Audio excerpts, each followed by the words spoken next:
Ako po si Kuya Joff Sevillejo, Prex Class number 6 ng Santo Niño de Congreso Parish. Nagtapos po ako ng Prex noong December 2010.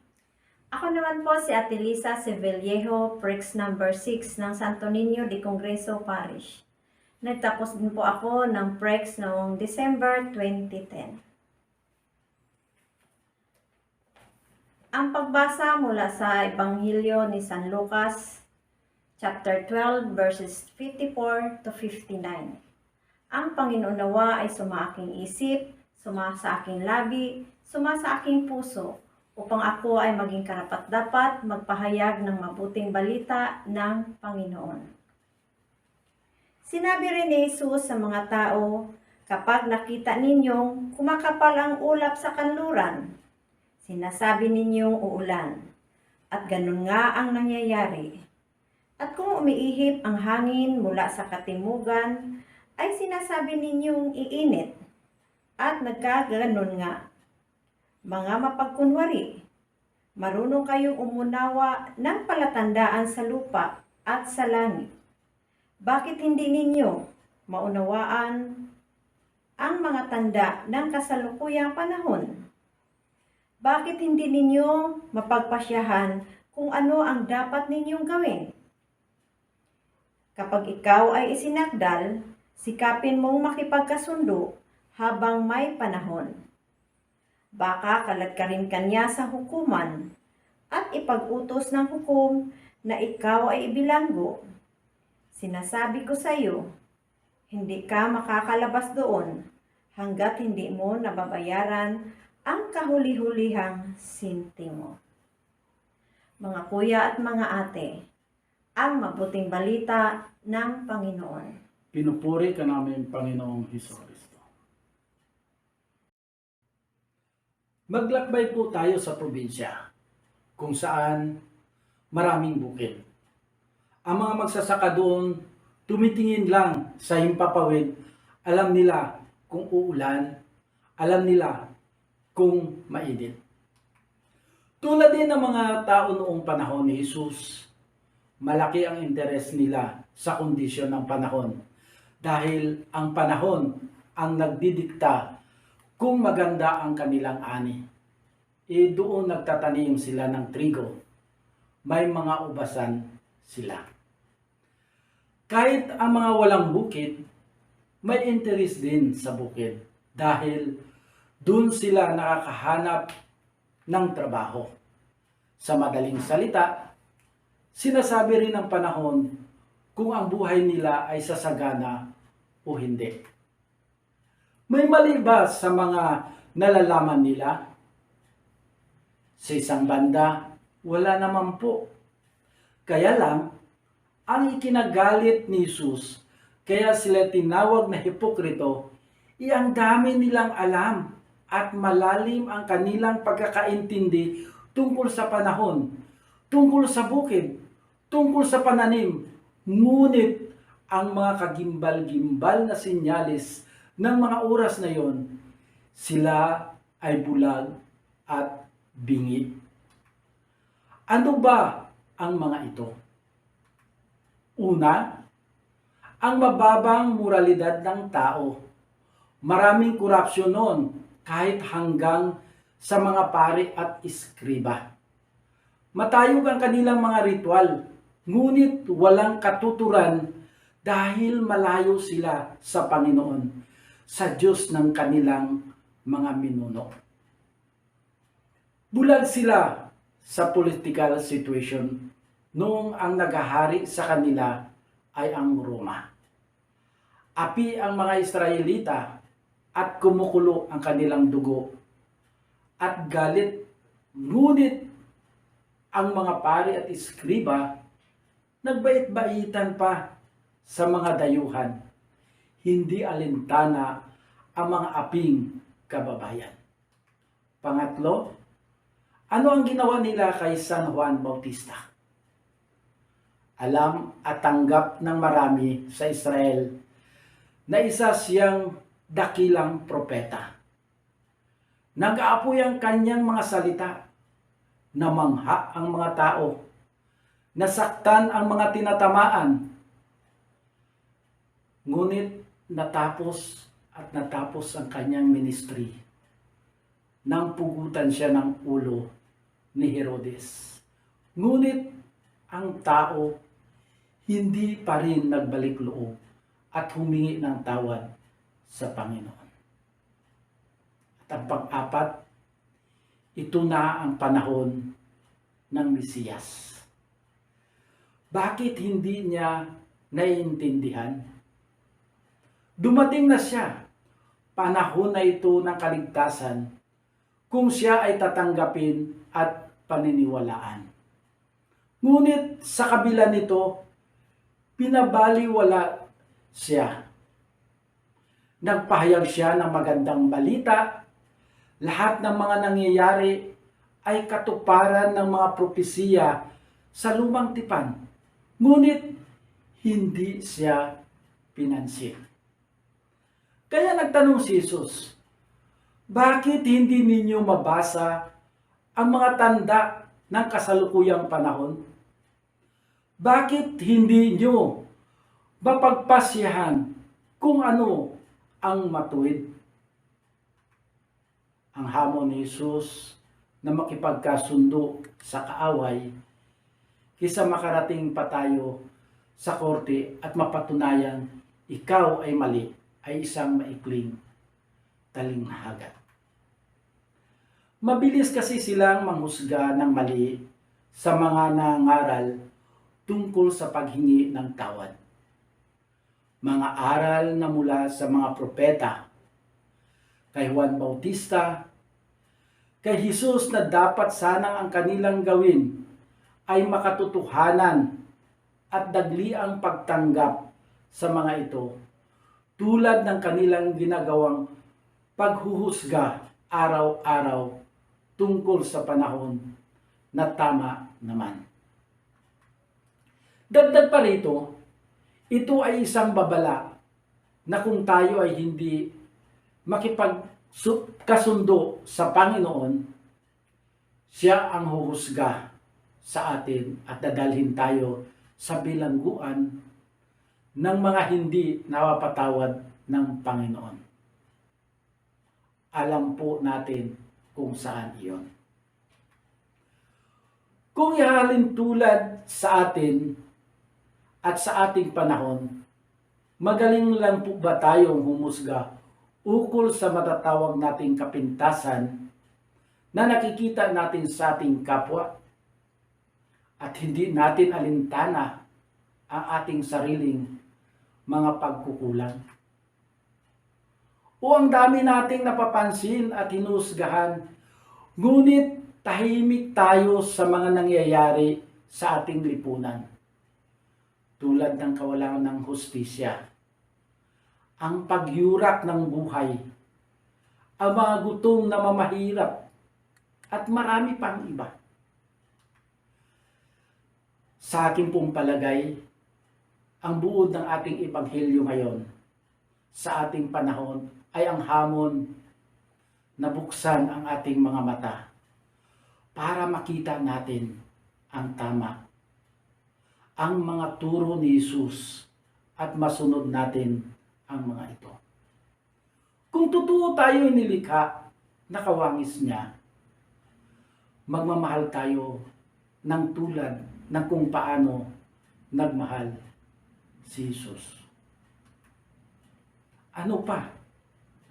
Siya ay mahabagin o maawain at mapagpatawad. Huwag nating masyadong pansinin ang pagkukulang natin sa isa't isa. Kung may pag-amin na tayo rin ay may sariling kahinaan, dapat tayo ay magpasensya sa kahinaan ng iba. Bawat tao ay may kanya-kanyang problema. Lalo na ngayon, sa hirap ng buhay na dala ng pandemya.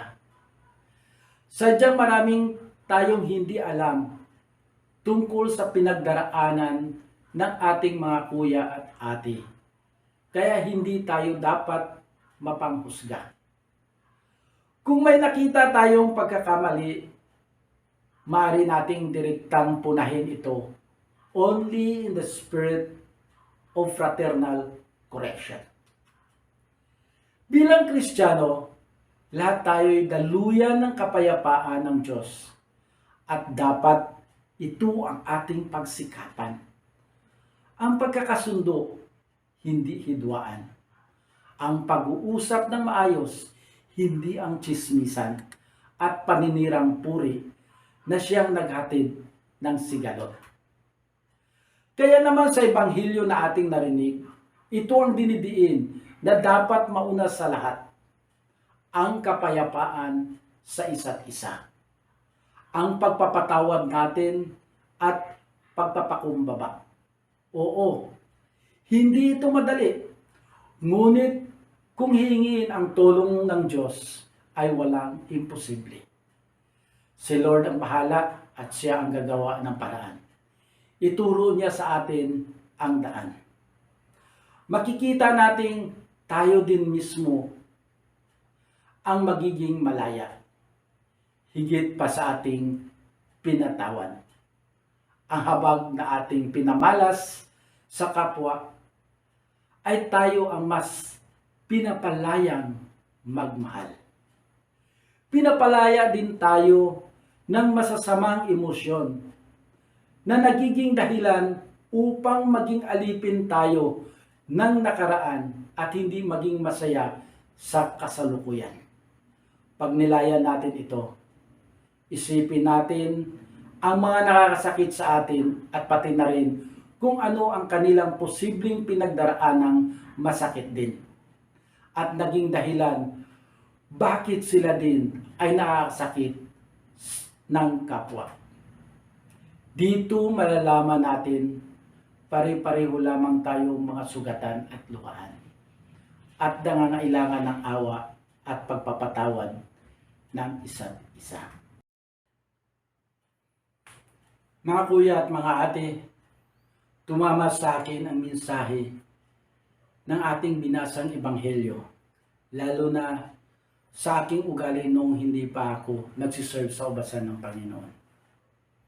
Graduate po ako ng college sa isang Catholic school, kung saan isa akong scholar ng Montenegro Sky Agro-Industrial Corporation. Nakapagtapos ako sa sarili kong sikap at hindi gaano nahirapan ang aking mga magulang sa aking pag-aaral. Namulat ako na independent mula high school hanggang college dahil kumikita ako habang ako ay nag-aaral. Meaning, pinagtrabahoan ko ang mga kailangan kong bilhin para sa sarili ko ng mga panahon na iyon. Dala-dala ko ang ugaling ito hanggang ako ay nakapag-asawa. Ganito rin ang paraan ng pakikitungo ko sa aking kasama sa kumpanya na aking pinapasukan at pati na sa mga co-workers ko sa simbahan sa unang mga buwan at taon ng aking pagsiserve sa aming parokya.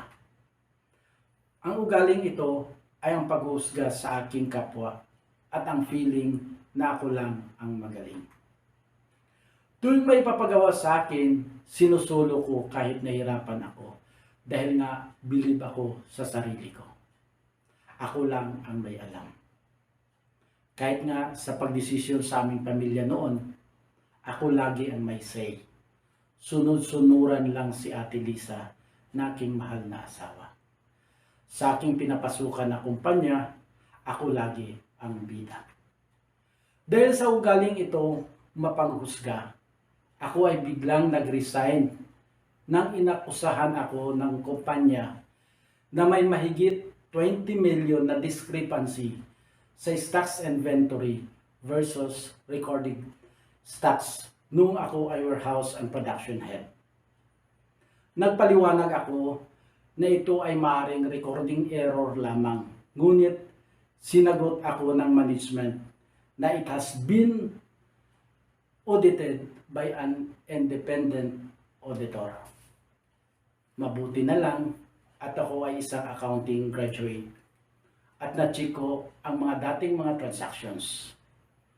Nag-work back ako sa previous years na transactions at napatunayan ko na ito ay isang recording error lamang.